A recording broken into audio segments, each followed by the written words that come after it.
misy Yariva vakatanitra Yunulakana wetimiampi Itundana tsikiamaka Kivi sakare sianao Fatura vamananao Aminyanaran Jesus yandao Ifandai tananao Aminyanaran Jesus yandao Ifandai tananao Yarai vavakisi Simi vazikyande mariche Yarai vavakisi Kyama Bisukatini lanitra Chimanchu tafi Rezanya yandanitra Fakunanisi Ampunya panai Amira Fakunanisi Ampunya panai Amira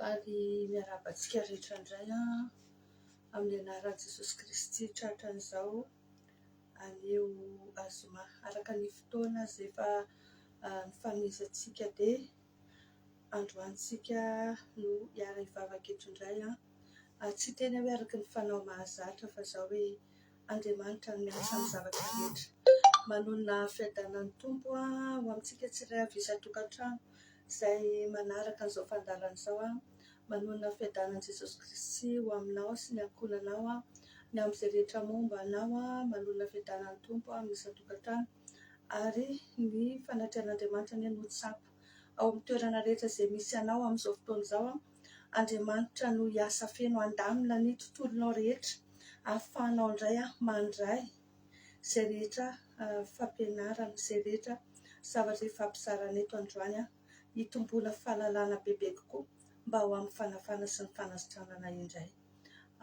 androany dia miangavy antsika rehetra indray izara arak'izay azo atao ny fandaharana ny amin'izay rehetra manodidina antsika ny amin'izay rehetra tokony andray ny fampianarana dia zaraintsika izany amin'ny anaran'i Jesosy zaraintsika izany mba hanana fahalalana ny olona sady piray asa mitombotsika ao anatin'izany miara manitatra ny fanjakan'Andriamanitra ihany koa no sady piray antoka amin'ny fampandrosoana ny asan'Andriamanitra izay no ela manana fotoana fohy dia fohintsika ahafahantsika mifampizara ny fandaharana mino fa tena hoe anampy sikasika fanahy maro ny fandaharana izay hojerevantsika androany anampy olona be da be indray ahafahantsika mitombo satria araka ny teneniko hoe efa kely dia kely sisa fiavian'i Jesosy raha ny zavatra misy manambara dia tena hoe efa akaiky ny fiavian'i Jesosy dia noho izany tsika mila miomana mila mandresy koa tsika fa raha kristianina resy lava ao anatin'ny miady ao anatin'ny taraina sy ny toloko lava dia sarotra aminy andresy fa mila tena hoe miaina ao anatin'ny fandresena tanterakitsika mba hahatonga antsika andovan'ny lanitra satria izay maharesy ihany izy Andriamanitra no omeny an'izay hoe lova any amin'ny fiainana mandrakizay izay no ela manana fotoana kely tsika dia aorian'izay tonga dia hiditra avy hatrany anatin'ny vavaka satria efa mandeha dia mandeha ny fotoana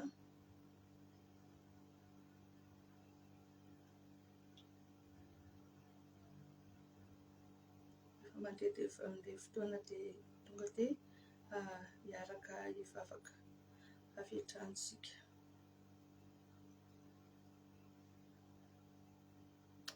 Jehova Andriamanitra iray misaotra anao indray izay.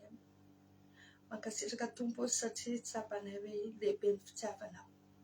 Lehibe ny fitiavanao Andriamanitra ary ny fahasoavanao mbola fanay. Miantso ny anaranao noho ny amin'i Jesosy Kristy. Nerinao Andriamanitra izay miasa aty anatinay no hanananay fahasahiana tsy miambahamba miantso ny anaranao. Satria ny fanatrehanao no ilainay. Nerinao indray ny tianay anjaka fena ao anatin'izao fandaharan'izao. Ny fitarianao fanamasina no ilainay. Ary te hisaotra anao izay Andriamanitra ny amin'ny fahalehibiazan'ny famindramponao sy ny fitiavanao satria tsy zavatra kisendrasendra zany aminao. Fa matoa ianao mbola nandamina sy nandrindra na fanainanana zao fotoan'izao. Dia fantatra hoe tena tianay ianao, tena tianafaka anay ianao, tena miala nenina aminay ianao. Misaotra Andriamanitra ny amin'ny tombonandrom-pahavelomana rehetra. Misaotra Andriamanitra ny amin'ny hery-tanjaka sy fahasalamana rehetra. Misaotra ny amin'ny fotoana mbola fanay miaraka eto mifampahery sy mifampivavaka indray. Tena vonaitry ny anaranao zany satria ianao nahary anay, ianao manana hevitra-heverana anay. Dia mino izay fa anisan'izany izao fandaharan'izao Andriamanitra. Dia misandrata feno etindray ianao. Raisindray ny toeranao Jehovah Tompo maro amin'ny anaran'i Jesosy Kristy manjaka feno indray ianao androany. Aroka ny fanatrehana tsy izy rehetra, ny loto rehetra, ireo fanapitroka hery, pitroka ra, pitroka vavaka rehetra, nondy negativa sy famezina rehetra tsy ambinina. Tsy anankely tsy anam-pahefana eto fa ny ranao natobako indray androany. Atoba eto indray ny ranao amotipotika ny asa maizina rehetra. Dia ianao Andriamanitra no hisandratra androany. Ary vonaitry ny anaranao reny amin'ny zavatra rehetra. Feno indray izay fanamasina androany. Feno ny herinao indray izay androany. Diovy indray izay fanamasina androany. Hosolo indray fanamasina androany. Indrindra za izay mpanomponao hitondra ny afatrao. Hosory ahy Jesosy. Hosory ahy. Aoka mba tsy misy avy amiko ho tonga sakana tsy ahafahanao miasa feno ao anatin'izao fandaharan'izao. Ianao ny anala ny tabataba sy ny sakatsakana rehetra izay mety mahazo nisambatan'olona ny amisy anazy ihany koa. Fa sokafanao fonay sy ny sainay ary ny fananay androany. Diovy sy hamasiny izay androany. Ahafanay tena hoe ho tafaray aminao, atsapa ny fanatrehanao, anova fiainana avy aminao indray ao anatin'izao fandaharan'izao. Mba nomezinay vonaitry ny anaranao. Amin'ny anaranao Jesosy mamotrika ireo fitaovam-piadiana, ireo tetika maizina rehetra. Izay tena mitena an'izao fandaharan'izao. Amin'ny anaranao izay manafoana ireo karazana programa fahavalo rehetra izay mety hitondra fampitena sy faravanao amin'ny fandahara. Fa misandrata ianao. Misandrata ianao Jehovah Tompo maro. Amin'ny anaran'i Jesosy. Nosy tao ameno. Anay tsirairay avy ny ranao andrakotra ny connexion ny fitaovana rehetra. Ny alimentation électrique. Mba tsisy fanelingelenana fa ianao Andriamanitra ny asa. Mba ho vonaitry ny anaranao ilay zavatra rehetra. Dia misaotra indrindra raiko amin'ny anaranao Jesosy. Amin'ny anaranao Jesosy noho ny amin'ny ranao ny anaovana izany vavaka izany. Amen, amen, amen. Mbola manona fiadalan'ny Tompo amintsika tsirairay avy izay izao vao mety hoe tafiditra ao anatin'ny fandaharana. Eto dia mbola manentana hoe zarao. Zarao re olona, zarao fandaharana. Be da be ny olona miatikady, be da be ny olona kivy. Zarao arak'izay azo atao fa hamonjy fanan'olona antsika sady mpiara-miasa amin'ny Kristy manitatra amin'ny fanjakan'Andriamanitra. Dia Andriamanitra ny ta manokana anao izay mahavatra amin'ny zara, manaparitaka ny filazantsara, ny vavaka farafana indrindrandrindra mba tena hoe ho vonaitra Andriamanitra dia hitanao manokana Andriamanitra ary anisoanao izy. Izay no hoe araka ny tenintsika dia izao hoe lohahevitra manokana momba ny ora fivavahana. Ny lohahevitra izay ho jerevantsika androany. Be da be manko ny olona miatrikady ry havana. Be da be ny olona miatrikady ary tena hoe kivy. Efa mba miezaka arak'izay azony atao, miezaka mafy. Ary matetika ohatran'ny hoe izay foana ny zavatra verimberika eto amin'ity fandaharana ity hoe betsaka anie ny olona manana hetaheta, betsaka ny olona miezaka, betsaka ny olona te ho afaka. Nefa indraindray tsy arakaraka an'izay zavatra misy. Dia izay mihitsy mahatonga tery namorona an'ity groupe ity zany, namorona an'ity fandaharana ity zany tena hoe nitarian'ny Tompo, nikasihan'ny Tompo ary tena nitarian'ny Tompo amorona an'ity fandaharana ity satria tena be da be ny olona mila famonjena ary ilain'ny olona zany hoe fampianarana tonga ny olona aleo tena, atonga ny olona tsy hiankina intsony, fa tonga ny olona anana fahaleovan-tena ao anatin'izany hoe fomba fanaovana vavaka fanafana izany. Noho izany dia manasa anao raha androany ianao no vao manaraka ny fandaharana, dia manasa anao amin'ny anaran'i Jesosy hanaraka ny fandaharana hatramin'ny farany. Manasa anao koa izara amin'ireo manodidina anao araka izay azo atao mba ho famonjena ny fanahin'ny olona. Tamin'ny fandaharana izay somary naveriko ndreo biblieny izy tamin'ny an'ity fandaharana vavaka efa nataontsika tamin'ny taona 13 tany hoany dia nijerintsika tamin'izay tamin'ny amitsipiriany nianatra tsika momba an'ireo atao hoe ora fivavahana. Dia inavy ireo karazana vavaka atao isakireny ora fivavahana ireny, nianatra an'izay tsika. Dia tao anatin'izay dia nambara fa hoe ny ora amin'ny 12 minuit ka hatramin'ny 3 maraina no ora faratampony fanaovan'ny ratsy fanahy, ny asa ratsy. Ny amin'ny 12 alina ka hatramin'ny 3 maraina zany ny ora faratampony, ny orany aizina, izay tena hoe anjakazakany Satana sy ny mpanompony ao anatin'ny atao hoe tontolo ara-panahy. Izany mahatonga hoe raha vao olona ozy izy ka olona victime na asana famisaviana, olona tratra na asana famisaviana, dia matetika io olona io tsy mahita tory ao anatin'ireo olona ireo. Tsy mahita tory izy manomboka amin'ny 12 sasany alina eo manodidina eo ka hatramin'ny 3 sasany maraina eo manodidina eo. Raha vao ianao n'olona ohatr'izay zany dia mila mandinika ianao fa tsy zavatra tsotsotra mahazo anao, fa tena hoe combattu spirituellement, tena misy ady hatrehan'ny fanahinao any amin'ny tontolo ara-panahy. Ary izay mahatonga anao hoe taitra, satria ianao mieritreritra hoe atory fa ny fanahinao misy mikitikitika any ambadimbadika any. Ny fanahinao tandindomin-doza, ny fiainanao tandindomin-doza, dia reny fanahinao le izy. Ny anaranao misy manontonona, misy miantsoantso any ambadimbadika any, reny fanahinao le izy. Dia izany no mahatonga anao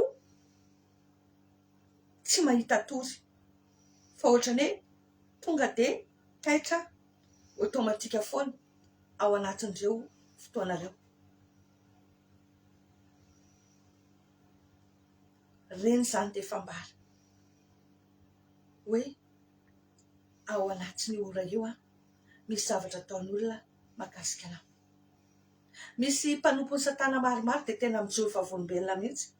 Zareo moa zany rehefa tena hoe niezaka nitady ny hery ambony indrindra, dia farany nifanena amin'i Jesosy izy. Dia resy lahatra izy hoe tsy isy afa-tsy Jesosy. Dia rehefa niova fo ireo olona ireo dia manao fijoroana vavolombelona hoe ao anatin'ny ora io amin'ny 12 hatramin'ny 3 maraina io no ora tena fanaovana ireny zavatra farak'izay goavana reny, reny sorona fanatitra, reny karazana fombafomba isan-karazany reny, tsy maintsy fitainay ao anatin'io raha vao zavatra goavana ao amin'ny tontolo ara-panahy. Raha vao mihoatra an'io dia tsy azo atao intsony le izy ozy izy. Matetika dia tsy azonay atao intsony. Fa indraindray mety mamodika anay na mivototra aminay. Fa ao anatin'ny ora io zany dia ora tena voalaza hoe ora tena fiasandry zareo. Io ora io anefa araka ny voasoratra hoe amin'ny 12 hatramin'ny 3 ora maraina. Fandroany aty ampianatra anao hoe hatramin'ny 3 ora maraina, tsy tena 3 ora maraina fa mety 2h59 koa raha reo, fa manomboka ny amin'ny 3 ora maraina pile manomboka misy zavatra miova, manomboka misy zavatra mitranga lehibe any amin'ny tontolo ara-panahy izay tokony fantatry sy fantatrao manomboka androany ampandresantsika mba ahafahantsika mahita voninahitran'Andriamanitra. Izay mahatonga hoe androany tena tarihan'ny tompo hoe izara amintsika hoe inona ny finosiny ora fivavahana amin'ny ora fahatelo. Zany hoe ny vavaka atao amin'ny 3 ora maraina. Inona tsy ambaratelo finosiny io fivavahana amin'ny 3 ora maraina io. Za zany dia tia nentina anao hoe raha olona miatrika ady ianao, raha olona ao anatin'ny aretina efa hoe mampalany aika efa tsy hitan'ny dokotera intsony izy atao, ao anatin'ny tena korontana, ao anatin'ny tena fahaverezan-kevitra, mitoana anao amin'ny mokandra, mitoana anao amin'ny anarany Jesosy manomboka androany elohe tsara hatramin'ny farany ity fandarana ity, fa sady hanazava aminao ny antsony no hampianatra anao hoe inona daholo ny tokony atao anatin'izany, fa mino fa Ias'Andriamanitra ary zavatra iova eo aminao. Ny angatahako dia izao hoe omeo retoro mila mijoro vavolombelona amin'ny tompo ianao dia amin'ny asa magaga izay nataon'ny tompo teo amin'ny fiainanao ao ambadika an'izany. Ny ora fivavahana amin'ny ora fahatelo dia tena zava-dehibe. Azavaiko aloha voalohany indrindra, misy ora fiambenana 4 voalaza amin'ny Baiboly. Ao amin'ny testamenta taloha izy dia ora fiambenana 3, fa aty amin'ny testamenta vaovao dia ora fiambenana 4. Ny ora fiambenana 4 dia izao amin'ny 4 ka hatramin'ny 7 ora alina ny ora fiambenana voalohany. Dia ny ora fiambenana faharoa dia ny amin'ny 7 alina ka hatramin'ny 12 alina. Dia ny ora fiambenana fahatelo dia amin'ny 12 alina ka hatramin'ny 3 maraina. Eo ilay faratampon'ny aizina. Eo ilay mahatonga antsika manao vavaka fiambenana alina. Ny ora fiambenana faha-4 dia amin'ny 3 maraina ka hatramin'ny 9 maraina.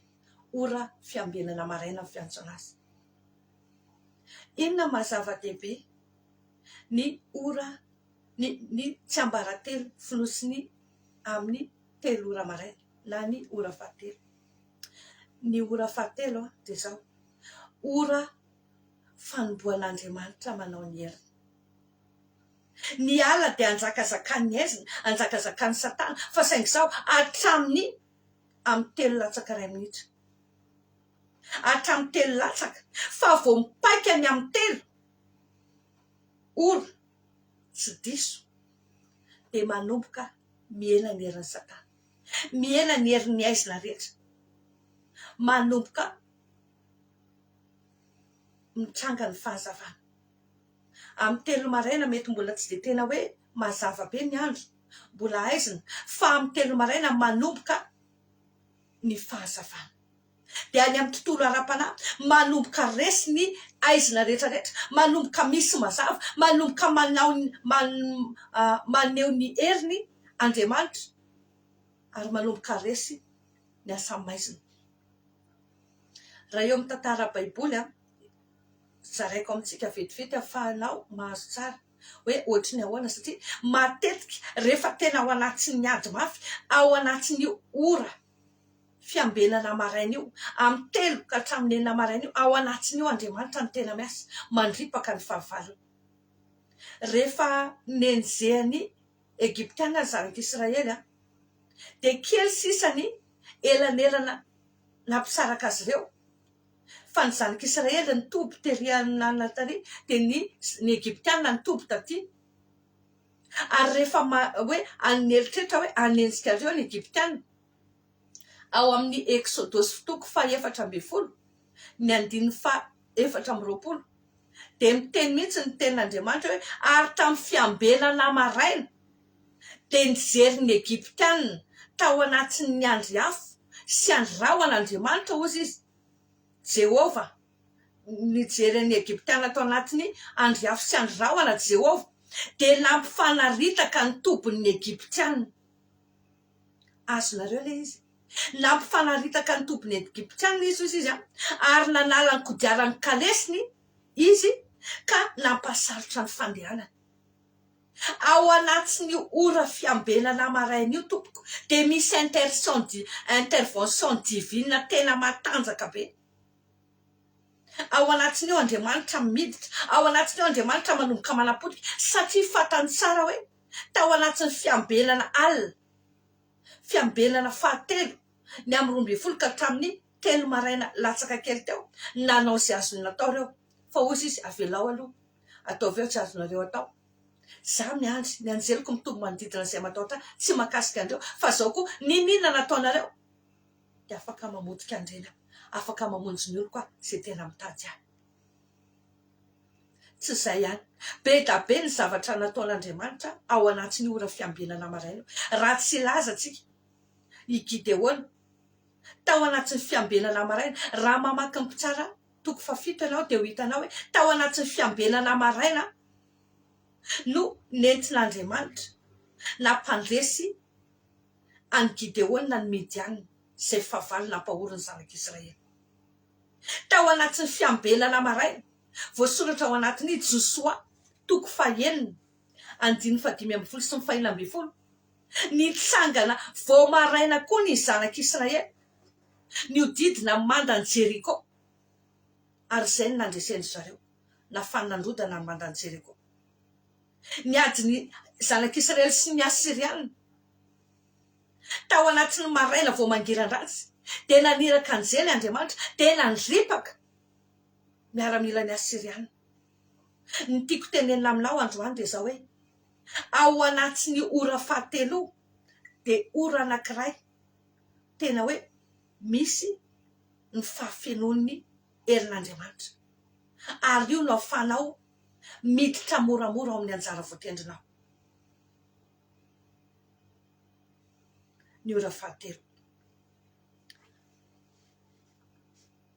joro vavolombelona aminareo ankizy vavy anankiray mpanaraka an'ity fandaran'ity ary nanohina foko mihitsy izy rehefa niarabatra hatrany taona satria meilleure rencontre kozy izy tamin'ity taona 2025 ty ozy izy de nifankafantarako taminao sœur tao anatin'ny ady mafy io ankizy io tena tao anatin'ny ady mafy izy satria ny papiany ara efa saika efa hoe refusé de efa saika hody aty Madagasikara izy de lasa nahita asy izy fa saingy asa tena tsy mety aminy tao anatin'ny fifandraisany sy ny révélation tena hoe asa liariny tokony ataonao de zao tsy possible ozy izy nasaiko nanao nanaraka zavatra rehetra nasaina natao izy tafiditra tany amin'ny asa tena toerana hafa mihitsy fa tsy le toerana ipetrahany teo aloha any ivelany moa io resaka io tonga tany izy manana olana resaka trano tsy mety mahita trano izy mitady trano izy tsy mety mahita trano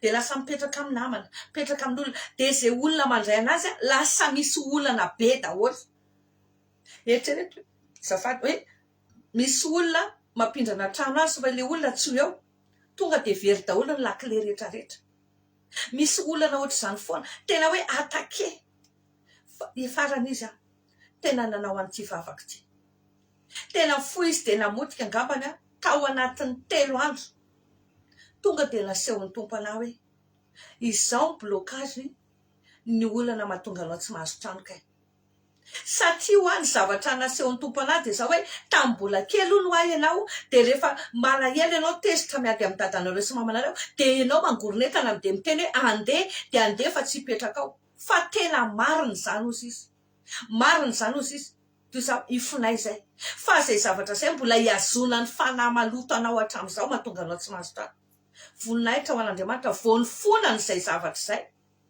vao nataony zay zavatra zay tsy tadidiko tsara mifona raha ohatra ka tsy marina fa ohatra ny 2 andro tao aorianan'izay izy de nahazo trano izy ary za miteny anao trano vaovao mbola tsy nisy mipetraka trano tena tsara tare amin'ny vidiny tena mora voninahitra ho an'Andriamanitra raha olona manana ady ianao te hiditra amin'ny anjara voatendrinao tena ilainao itsy mifo mivavaka amin'ny 3 maraina ity faharoa inona ny tsy ambaratelony io rehefa tonga ny amin'ny 3 maraina de misy legiona na anjely zany legiona zany anjely be da be midina avy any an-danitra makatsy ambony tany manao renfort andreo anjely zay efa niasa teto nandritra ny alina ary manomboka ny fanomboana maraina vaovao indray de misy an'izay zavatra zany misy activité angélique tena mahafinaritra be ao anatiny eo amin'ny 3 maraina io dikan'izany de zao be da be kokoa ny anjely manodidina anao rehefa mivavaka ianao amin'ny telo maraina. Tsy mitovy mihitsy ny anjely miaraka mivavaka aminao mitoby manodidina anao raha mivavaka ianao amin'ny 12, raha mivavaka ianao amin'ny harivariva, raha mivavaka ianao le atoandrotoandro iny, sy ny mivavaka ianao amin'ny telo maraina. Be da be kokoa zany ny anjely disposé miaino mivavaka ao, manatanteraka ny fangatanao ao anatin'io vavaka io.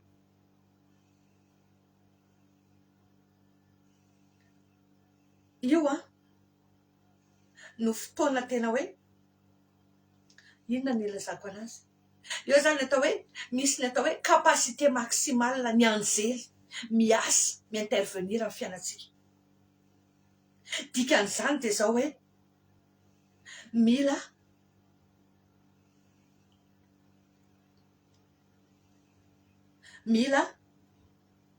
manana fantakarantsika mibaiko ny anjely amin'ny anaran'i Jesosy. Mila manana fantakarantsika rehefa vita ny fifonana, vita tsara, regle tsara ny zavatra rehetra ao anatin'ny vavaka, mibaiko ny anjely ianao, maniraka ny anjely amin'ny anaran'i Jesosy ianao. Mila manome baiko ianao presy tsara ao anatin'ny vavaka io. Fa za miteny ianao, tena mahomby zany zavatra zany. Fijoroana vavolombelona anankiray no nandrenesako an'izany. Olona multimilliardaire any ivelany io rangahy io. Efa ela nainoka an'izay fijoroana vavolombelona zay, angamba tany amin'ny taona 2010 tany ho any. Tsy 2010 azafady, 2011 2012 tany ho any. Za amin'io henoko le izy de ohatrany hoe natao taoko teny fotsiny, fa rehefa tena ny mafy ny adinay dia zao no nataoko. Nandalo ady mafy be zay tao anatin'izany, tena hoe ady mafy. Sahirana izay, sahirana, tena hoe nandalo fahasahiranana be. Ary tena tsapako hoe tena tratran'izany hoe asana famisaviana tena hoe mahery vaika zany. Za dia anisan'io tratran'io hoe tsy matory io isan-kalina, nefa za mitaiza kely sahirana nefa sady nididina, ary saika maty izay mianaka no mbola io asan'ny famisaviana zay nahazo anay io. Fa raha nisy mpanompon'Andriamanitra niteny tamiko hoe mifoazy ianao isaky ny amin'ny 1 sasany hatramin'ny 3 maraina, dia mivavaha ianao, mivavaha hatramin'ny 3 sasany maraina, dia mivavaha ianao, ohatr'izao vavaka tokony ataonao. Fanaririana be mangatsiaka, velarika eo amin'ny carreau mibody fotsy, dia eo amin'ny mandoalika, dia mivavaka. Ny tontolo andro anefa tsy manam-potoana toriana ialana sasatra. Fa za miteny ianao, tao anatin'izay sady maniraka ny anjely mitady ny resource, satria eritreretinao hoe misy fotoana izay mianatra eny Mahamasina ny zanako tamin'izany, mbola teny Mahamasina ny sekoly, fa misy fotoana izay mandeha tongotra mody any Anosizato. Tsy haiko azonareo sary an-tsaina ve ohatra ny ahoana ny fiainana ny ainanay tamin'izany. Fa ny saolako ny tompo hoe nanana fiadanam-po zay teny mianaka, nanana fifaliany foana zay, mandeha ny an-dalana zay falifaly mirino, fa tsy mbola ny fierinana za mihitsy. Fa tena tsapako hoe mafy ny adina trianay. Fa tao anatin'io vavaka io lazaiko anao, fa tena ny vavaka, ny rako ny anjely, mitady financement, mitady ressource, manokatra varavarana. Fa fotoana tsy ampoizina, za manao asan'Andriamanitra mandray olona io. Olona no raisiko, sady manana olana be goavana miara-panahy izy tratra ny resaka asan'ny famisaviana, no mitady olona zay mifanaraka tanteraka tamiko ny profiliny. Du jour au lendemain za natao ny test rehetrarehetra, lasa nahazo postana DRH. Dia tsy vitany hoe nahazo postana DRH, tena nantanita Jesosy hoe ataoko ve io asa io, ataoko ve io, satria en même temps nahazo proposition ale asa zay mbola ataoko hatramin'izao fotoana izao. Ahoana Jesosy ny anaovako an'io, ahoana Jesosy ny anaovako an'io, ataovy. Intelo nahazo valiny hoe ataovy. Dia nataoko le asa, aila izy misy programa n'Andriamanitra hoe ataoko aloha io asa io, mandra-pateny idirako amin'ny ty asa iray ty, satria ty asako iray ty mila fond be da be. Dia raha tsy miasa tsy mampidi-bola ary tsy afaka hanomboka ny ty asako iray ty. Tena lehibe ny fitantanan'Andriamanitra. Za miteny anao, fa tena anisany nanokatra varavaran'ny fiainanay io vavaka io, zay zaraiko aminao androany. Fahatelo, ny tsiambaratelo finosiny, ora fahatelo dia zao, akaiky kokoa antsika Andriamanitra amin'ny ora io.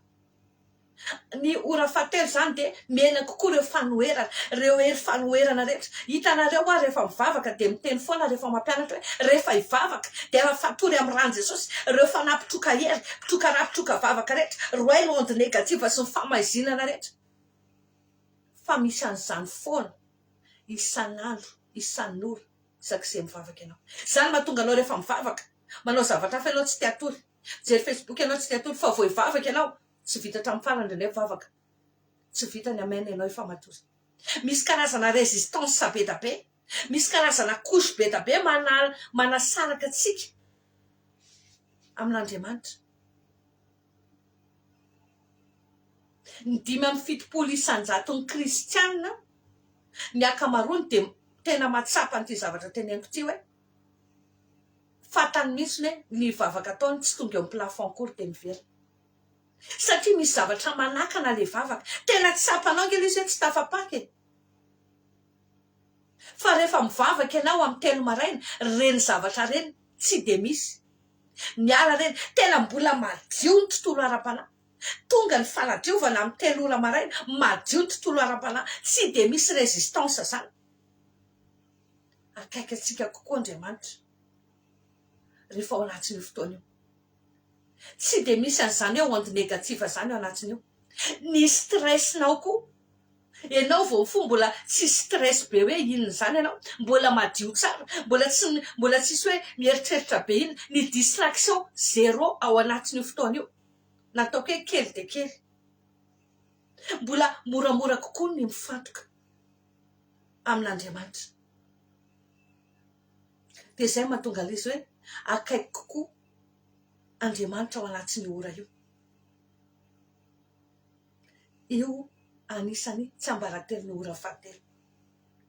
De ny fahaefatra de zao hoe mora kokoa ny connexion antsika amin'Andriamanitra.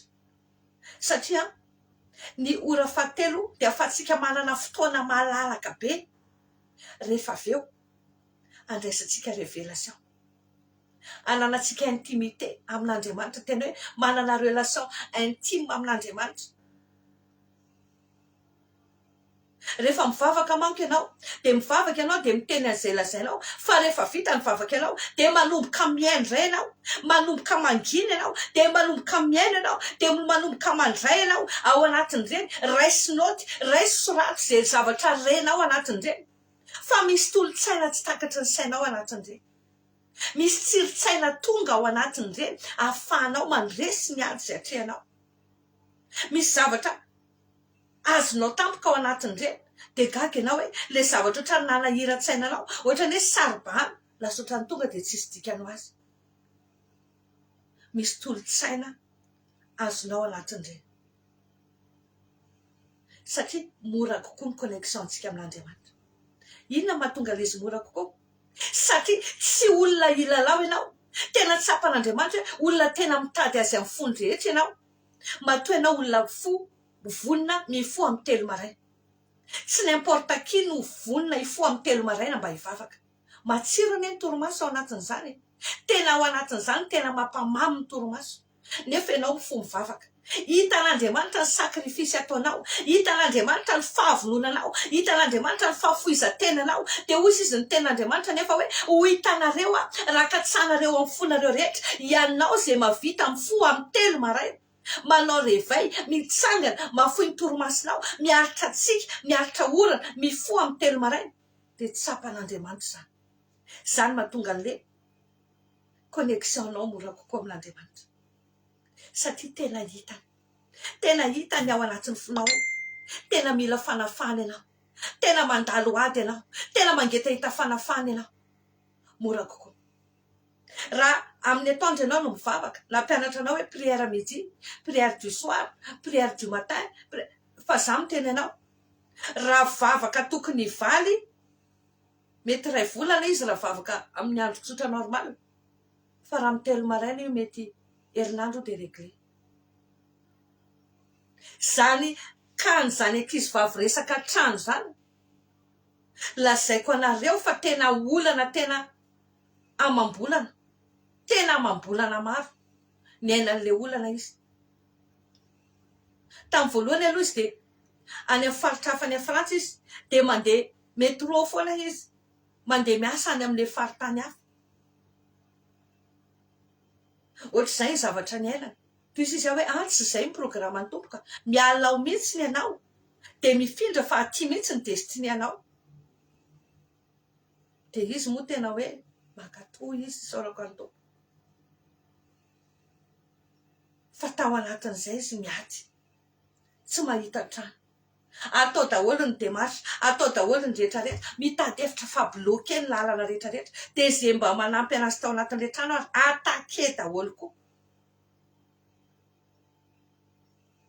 Fa vao niverina izy, tonga saina izy nanao vavaka io, ohatran'ny tsy teo. Za miteny ianao, raha ireo voalaza ireo dia tena ilaina ny manao an'ity vavaka amin'ny ora fahatelo ity. Ahoana ary ny tokony hanaovana azy? Izay angamba no jerevantsika vetivety mialohan'ny idirantsika ao anatin'ny vavaka foana. Tokony atao dia izao: manaova réveil ianao amin'ny 3:10. Tonga ny amin'ny 3:10 dia mifoha ianao. Tena mifoha ianao, maka toerana tsara hivavaka. Tena mitsangana ianao. Raha hoe mahatsiaro ianao ohatra ny hoe mbola te hatory, tena mandehana manasa tarehy. Faharoa dia izao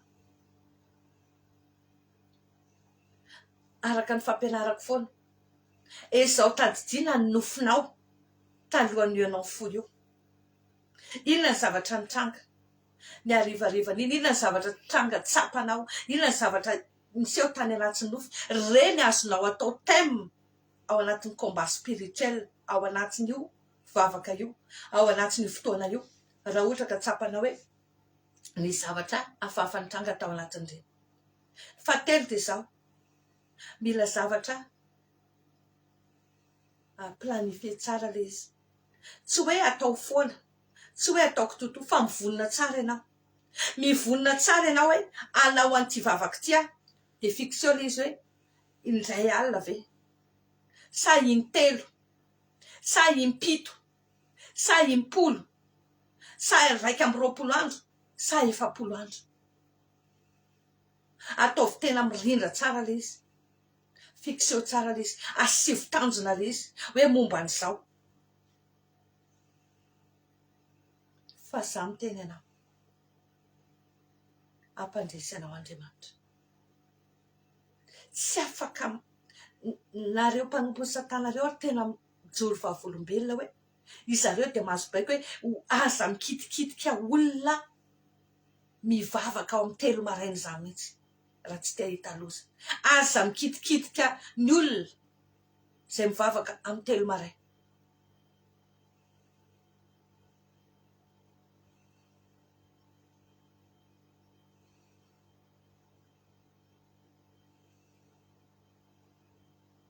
Izay no ela fa satria ny antsika tsy hoe fampianarana fotsiny, fa tena sady mivavaka isika. Efa te hiditra amin'ny fandarana hafa manaraka, mbola manana fotoana kely koa tsika. Dia tiako hoe tonga dia hiditra ao anatin'ny vavaka tsika. Androany hoe ohatry ny ahoana ny vavaka tokony atao ao anatin'ity ora fahatelo ity.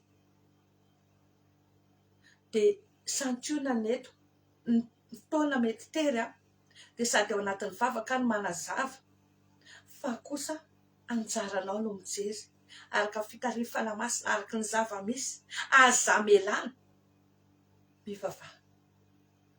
Farafarasiny antsasakadiny.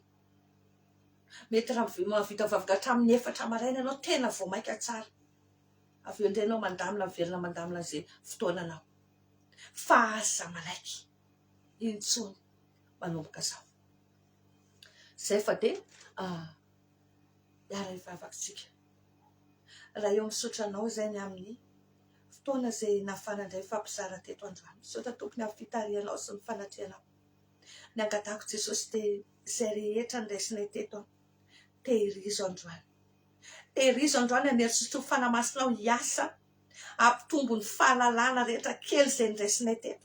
Ho avy zato eny arivo eny tsy mandamata-perana, ahatonga anay tsy angozogozo anana le fanjakana tsy azo ampirona ary androso matoky satria Andriamanitra lehibe nao mombanay dia tsisy atotranay ary ao anatin'izao vavaka izao Jesosy satria manomboka izay androany manao pratika n'izany atao hoe vavaka amin'ny ora fahatelo zany vavaka fiambenana maraina zany dia aoka ny fanamasinao hitarika anay eto androany fa ianao Jehovah no antsoinay tena antsoy Andriamanitra rehefa mifoy ianao dia misaora an'Andriamanitra misaotra Andriamanitra ny amin'ny tombonandro pahavelomana izay omenao anay indray amin'izao maraina zao amin'izao marainalina zao misaotra Andriamanitra ny amin'ny herinao izay miasa mbola namoanay indray mbola nofoazinao nomenao hery mandresy ny toromasoko satria milanao miantso ny anaranao androany Jehovah ianao no antsoiko eto androany ny fanatrianao no ilaiko eto androany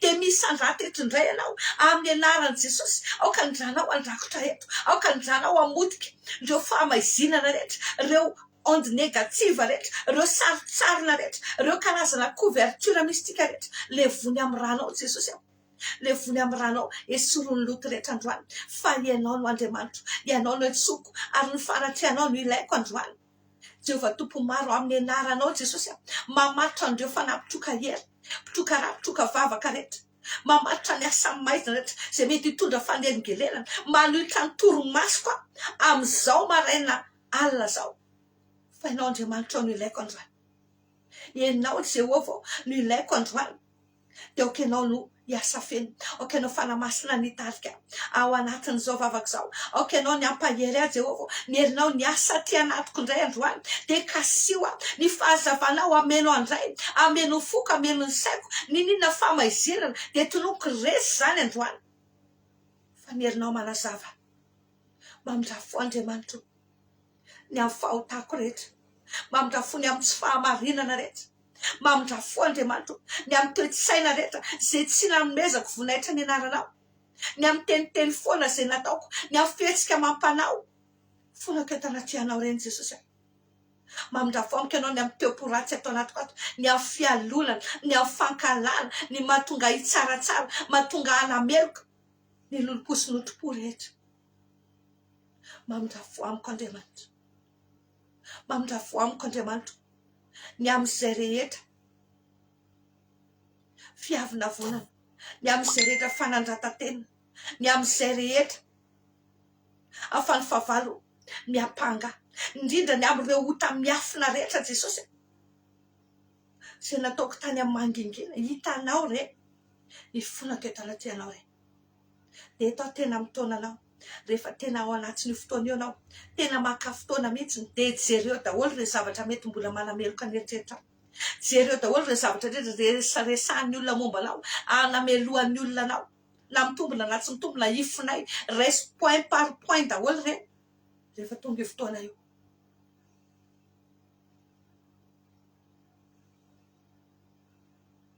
dia rehefa vita zay dia androany Jesosy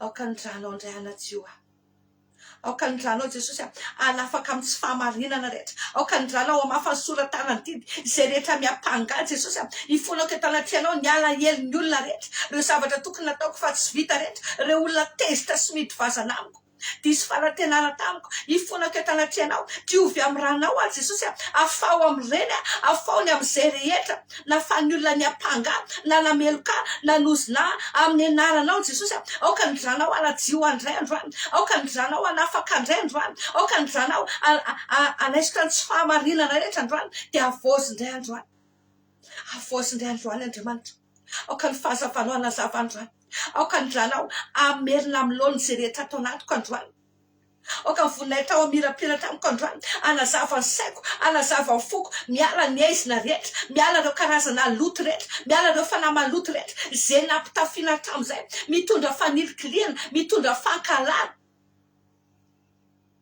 manakona ny anjara masoaloko diovy amin'ny ranao Jesosy diovy amin'ny ranao manomboka le tapindokatra ny ampaladia diovy amin'ny ranao ny tenako ny haiko ny fanako diovy amin'ny ranao ty tokantrano izay misy aty diovy amin'ny ranao ny ankonako Jesosy mamindrafo ny amin'ny fahotan'ireo ankonako ny amin'ny fahotan'ireo ray aman-dreniko ny razam-beko ny fianakaviana namana mantsakaiza rehetra diovy amin'ny ranao ny tsirairay avy androany aoka ny ranao anafaka anainy amin'ny tsy fahamarinana rehetra indrindra ninona zavatra nataon'ireny olona reny jesosy any amin'ny tontolo ara-panariny indrindra tamin'ity alina ty mety nanolotra teo am-pelatana satana ny antso ny anarako androany toloko ny ranao manafoana an'izany lavoko amin'ny anaranao zany androany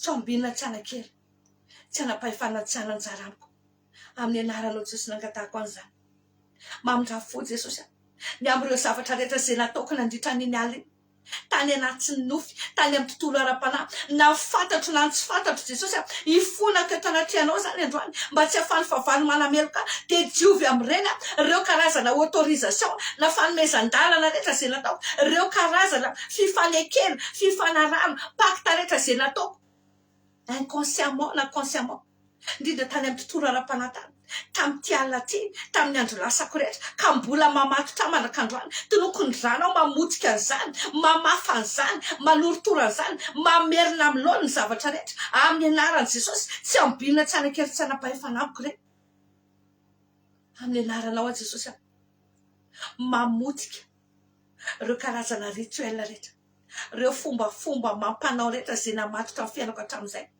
ireo karazana teny ireo karazana ozina ireo karazana incantation sorcelerique rehetra natao makasika ka nisan'izay fototry n'izao fahoriako zao zavatra miatra amin'ny fiainako hatramin'izao anio zao androany toloko ny ranao mamotika an'ireny manafoana an'ireny ninona ireo zavatra nampiasaina tao anatin'ireny misy taona sady miteny ny olona namaky ny atody misy taona miteny ny olona sady namafy rano ninona nataony tao anatin'izany fony zany tsy niavoko amin'ny anaranao zany jesosy amin'ny anaranao koa désactiveko daholo ireo fanarasy rehetra nirakirany ny asaonao ambadika an'ireny désactiveko daholo ireo karazana baiko rehetra zay nampiasaina tao anatin'ireny désactiveko daholo ny altara satana ny sampy rehetra ny fombafomba mampanao sy ny baiko rehetra zay nanirana fanahy nanakaramana fanahy aseho ny fiainako hatramin'izay indrindra ny amin'ity anio any vaovao izay miposaka ty sy no avoko rehetra foana daholo nareo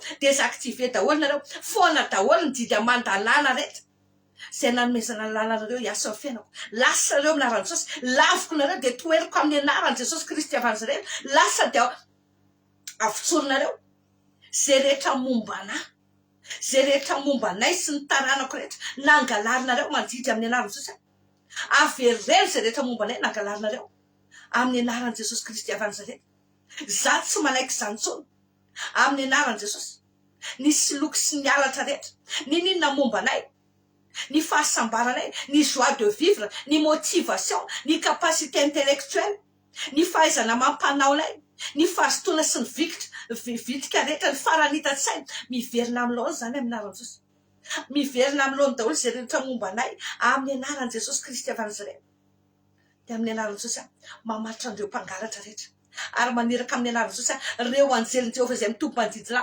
manenjika andreo fanaratsy rehetra manenjika amin'ny mpangalatra rehetra manenjika andreo karazana fanamaloto rehetra zay miodoady amin'ny fiainako zay nampahory hatramin'izay manenjika an'ireny ary mandringana an'ireny tsy mitsahatra ny ady mandra-pahazoko ny fandreseny amin'ny anaran'i jesosy kristy avan'izareny amin'ny anaran'i jesosy mamotika ny herinotsiny asa ny famosaviana rehetra amin'ny anaran'i jesosy mandrodana ny altara satana rehetra zay fototry ny fahoriako désactiveko reny amin'ny anaran'i jesosy aringana amin'ny mpaminany aringana amin'ny mpisorona rehetra aringana ireo karazana gardien spirituel rehetra zay tompona andraikitra ny amin'ny fampahoriana sy ny fampitena zay mahazo ahy amin'ny anaran'i jesosy kristy avan'izareny rava daholo ny tetika maizina rehetra tsy ambinina tsy anakely tsy anapahefana tsy ananjara zany ireo karazana herin'ny franc-maçonnerie ireo karazana herin'ny bouddhisme ireo karazana vaudou ny famosaviana afrikana na veza tsy niavina amin'ny anaran'i jesosy ireo karazana occultisme rehetrarehetra reo zay fototry ny fahoriako hatramin'izay miongotra amin'ny anaran'i jesosy miongotra amin'ny fiainako nareo miongotra any amin'ny fandrarako any amin'ny fiainatokantrano any amin'ny fiainam-pitiavana any amin'ny fahasalamana any amin'ny fidiram-bola any amin'ny tetikasanay ny momba sy ny taranako rehetra miongotra dia miala daholo ny amprizinareo amin'ny anaran'i jesosy kristy avan'izareny androany any jesosy amin'ny anaranao koa mamotika an'ireo karazana transfert de maladie rehetrarehetra transfert de malédiction rehetrarehetra zay natao tamin'ity alina ty tena aza ataoko totoa mihitsy indrindra raha nanofy ianao mihinan-kanina, manofy ianao misotro rano, manofy ianao atao tsindrona, alaina ra sy ny sisa sy ny sisa, tandremo tsara. Fa matetika reo ny loharanona aretina tsy azo sitrana, tsy sitrapanafody eo amin'ny fiainan'ny olona. Amin'ny anaran'i Jesosy mamotika andreo karazana transfert de malédiction rehetrarehetra, reo karazana dépôt satanika rehetra zay napetrapetraka tsy anatiko aty, reo karazana maladie mystique aretina rehetra zay napetrapetraka ty anatiko aty, levona daholo reny, miongotra daholo reny, reo nafafafy amin'ny lalan'ny voakano na lefa amin'ny alalan'ny fofona. Indray ianao amin'ny alina be iny maheno fofona, ranomanitra, varomanitra, fofona ohatrany hoe maloto kabone maimbo be zany, ohatrany fofona fato maimbo be zany, asana famisaviana amin'ny alalan'ny fofona reny. Poteo reny fa reny nanentina ampidirana zavatra, manofo mifoka sigara, manofo manofo fofona sigara, poteo daholo reny. Aza misangisangy ao anatin'io alina io, minuit à 3 heures du matin io zareo manao ny atao hoe transfert de malédiction, transfert de maladie. Zany mahatonga anao indraindray tsinitsinina ny tranga, mifoy ianao ohatrany tsy mahazo aina zany, ohatrany malahelohelo zany, angoasenao fo satria maninona, nisy zavatra efa natao aminao tany amin'ny tontolo ara-panahitany ao anatin'ny vavaka atsika, fa ohatrany hoe tena hitantara aminao an'ity zavatra ty mba ampahafantarako anao tena zava-doza négligence, ny kitoto fanaovana tandrevaka ny fiainam-panahy. Satria ny tena marina dia zao, tsy manapoka antsika zana ny loza raha tena tsara fifandraisana amin'Andriamanitra tsika ka tena mahay manongilana ny sofintsika ny amin'ny révélation men'Andriamanitra tsika. Ny zanako lamatoa rehefa afaka baka dia nianatra anglais tamin'ny toerana anankiray. Dia rehefa nianatra tany izy, tsy haiko daholo moa zany zay efa ndeha tany, ohatrany hoe tiana azy le olona sy ny sisa. Fa rehefa nianatra tany izy dia nisy fotoana nisy mpampianatra zareo ohatrany lasa tsy tonga foana satria hoe marary. Dia avy eo fantatra an'izy hoe aihoana izy manana areti-po be efa mitaizana azy efa ela ary efa grave. Dia misy fotoana zany izy salama, dia misy fotoana izy efa marary, misy fotoana izy salama dia ohatr'izay. Dia ny zavatra nitranga dia zao, nitaraina le zanako hoe tao anatin'ny andro vitsivitsy, 3 andro 4 andro misesy izy nitaraina hoe lasa misy zavatra marary be ny foko, misy zavatra marary be ohatrany misy manindrona ny foko. Dia me izy na manindry dia ohatrany hoe marary ohatrany hoe janona zany ny fony, tsy haiko izy hoe inona zany. Dia izy ohatrany mahatsiaro hoe malahelohelo, izy nefa tsy karazan'olona ohatr' izany mihitsy. Dia nanomboka ny vavaka an'io zay, vavaka an'io zay dia namotika an'io zay ny vavaka an'io, tsy nanam-pony ninona zay fa zavatra efa tiariana zay izy vao azoko dia zay zaraiko aminareo zay. Dia ny zavatra nisy dia zao, nanofy izy, lasa manofy any amin'ilay toerana foana zay, manofy hoe za koa makany dia mirécupérer ny akanjony, manofy hoe ohatran'izao, manofy fa ny nofy anankiray dia zao, andro alina hony any amin'ilay toeram-pianarana. Dia izy niditra dia le olona mandrehitra labozia daholo, nefa andro fianarana ohatrany hoe hanao devoir. Dia niditra tao hony izy dia tsy tadidiko tsara fa ny hafarany lasa ohatrany hoe natory amin'ny tany izy dia saika nisy andeha natsatoka antsy, ohatrany hoe ho atao sorona zany izy. Dia teo izy nitaitra. Dia nanomboka tamin'io ny vavaka dia nanapotika fa tsy nanaiky ny alina an'iny maheno zavatra mandehandeha ao amin'ny efitranoko. Henoko mihitsy hoe eo amin'ny télé sy anareo ohatrany hoe le misy olona mandalo reny nefa za tsy mahita. Dia nanomboka mivavaka sa mipotra izy io ary amin'ny imprimante aty tapany ambony hitako le tarehan'le olona. Za tsy mbola nahita an'le mpampianatra, za tsy mbola nahita ny tany ampianarany sy ninona mihitsiny. Tonga ny maraina nazavaiko anazy, ohatry ny ahoana le olona hoa fa za mahita tarehan'olona ohatr'izao teo amin'ny imprimante teo, ohatr'izao tonga teo tamin'ny alina. Nazavaiko tena ile zany ozy izy, fa ahoana ozy izy nahalalanao, tsy fantatrao fa zay. Dia izy ary gaga be, tena zany le fa zany tena anao. Nanomboka namotika sy nandevina ny zavatra izy tamin'ny anaran'i Jesosy Kristy. tantara ao anatin'ny herinandro zany zavatra nitranga zany fa tsy ela fa nanomboka namotika ny transfert de malédiction transfert de maladie rehetrarehetra satria tsapako hoe mahita ny zanako salama tsara sy matanjaka izy dia saika ny herin'ny zanako zany ve saika ho alaina dia ny aretina afindra ty amin'ny zanako fa namotika an'io zay fa zava-doza ny tranga tonga dia natsapa ilay zanako hoe afaka tanteraka fa ny andro iny nandeha nianatra izy tsy tonga ilay mpampianatra ny ampitson'iny izy na eny hoe marary mafy any amin'ny hôpitaly ilay mpampianatra dia izay moa zany sady nivavaka nangataka famindram-po azy dia vao nieritreritra hoe andeha mangy ny ampitson'iny maty ilay mpampianatra zany hoe raha dila zany dia marina ny ten'Andriamanitra hoe ringana n'olona no tsy fampiany fahalalana fa saika ny zanako no maty zaraiko aminareo le izy mba ahafantaranareo hoe mahazava-doza ny kitoto ara-panahy ary dia marina foana hoe ringana n'olona no tsy fampiany fahalalana noho izany amin'ny anaran'i Jesosy mila pitenao transfert de malédiction rehetra indraindray ny ozilany ny fantrany ny zavatra nitranga tany amin'ny fiainany tany ratsy any afindrany aminao efa nahita kan'olona be da be ohatr' zany olona mararitsinay le raha matoa dia isaky ny misy vanim-potoana izy makasorona olona foana dia olona tratrana microbe olona tratrana inona ty izy ty infection amin'ny tsinay foana anankiray moa vadina mpampianatra ny zanako izay tsy rojo vetiny teo leranga tonga dia hoe marary tsinay dia hoe hodidina voalahiana tsy nanaiko tonga dia nakany ny vavaka dis izy aho hoe ianao hoe tsy maheno ohatry misy voalavo mandehandeha sy maneno amin'ny kibolao amin'ny dia ozy mivady hoe tena ohatry za mihitsy ozy izy misy voalavo be maneno voalavo be ho any hitako mandehandeha ao anatin'ny kibolao mihinana ny tsinainao asa ny famisaviana ho aho io izy amin'io fa prévé ho hodidina fa ny vavaka izay namotika raha pitson'iny tsisy neneny voakany hôpitaly tsy mila manao kitoto zany ianao tsy mila malaiky zany ianao aza malaiky an'io aretiny zany ianao mitsangana ianao dia manohitra amin'ny anaran'i Jesosy ianao avereny fototra any amin'ny andro izay maniraka azy any amin'ny anaran'i Jesosy amin'ny anaranao zay Jesosy mana foana ireo karazana pacte rehetra ireo karazana fifanarahana rehetra ireo karazana échange rehetra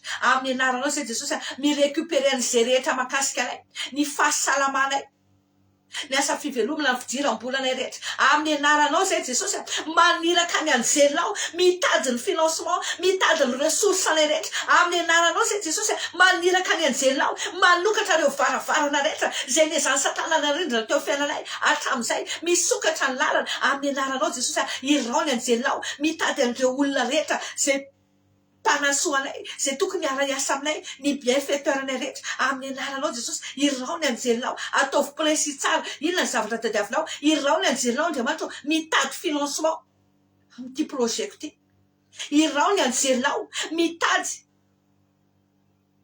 an'ilay olona zay fanoky andrenao ho tokantranoko ho andefy mandroko raha vady raha problème na vady iraony anjelinao Andriamanitra anokatra lalanao anay mety lalam-barotra na inona niny ataovy précis tsara ny zavatra angatanao fa efa be da be ny anjery mitoko manjelinao miandry baiko fotsiny dia manatanteraka izy ny asa dia androany Jesosy mangataka tehirizo ny fanoloran-tenanay amafiso Jesosy dia tehirizo zay rehetra efa nokasainao anay indray ao anatin'ity tontolo andro vaovao ty fa ninona programa satana dia tonoko fa foana sy ravo zany ary ireo fanamaloto rehetra zay nirakira ny asa fiainany amin'ny tian'io ty afatotra amin'ny ranao dia roako tsy ambinina tsy anakely tsy anam-pahefana amin'ny anaran'i Jesosy ary ireo mpanompo ny satana rehetra zay fototra fahorinay Jesosy mangatak'izay kasio reny olona reny ovay ny fony reny olona reny vonjeo reny olona reny fa raha am'izay rehetra fantatra fa efa tsisy ho azo atao efa voaozina aoka ianao ny andringana ny reny aoka ianao ny nanafoana ny reny eo amin'ny fiainako mba afahako manana toerana malalaka anopokanao sy anomezako voninahitra anaranao dia apetrako ampelantananao Jesosy ny tontolo andronay apetrako ampelantananao iray ty maraina vaovao ty Jesosy sotrany amin'ny fandresena sotrany amin'ny fahita-mity sotrany amin'ny fahombiazana misotra Andriamanitra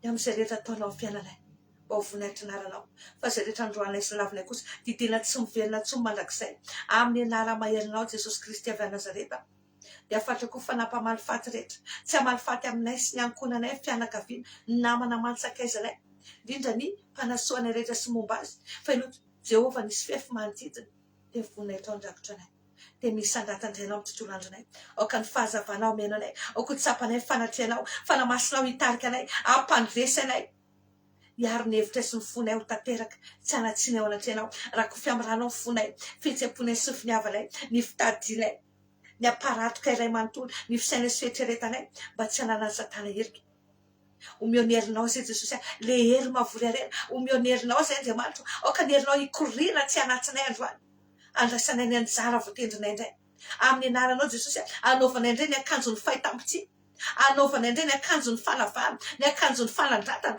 raisinay ny hery tsy nosy to ny firobolobona sy fahavokarana dia tsy nonoka amin'ny anaranao fa tontolo andro feno fahasoavanao ny tontolo andronay androany azadino mamilany tontolo andronao azadino miteny fahasoavana sy famindram-po manaraka amin'ny tontolo androko amin'ny anaran'i Jesosy tsy hanan-java mahory zay tsy olom-bola tsy olona fanampiana zay tsy olany vatsy zay satria zay dia tahiny Jehovah dia voatambalak'izay amin'ny anaran'i Jesosy noho ny amin'ny Jesosy ny Jesosy teo fanamasina mameno anay dia mahatonga anay anana fiainana sy fifaliana sy fiadanana eo fanatrehan'Andriamanitra ka dia mankasitraka indrindra raiko amin'ny anaranao Jesosy noho ny amin'ny ranao ny anaovanay izany vavaka izany amen amen amen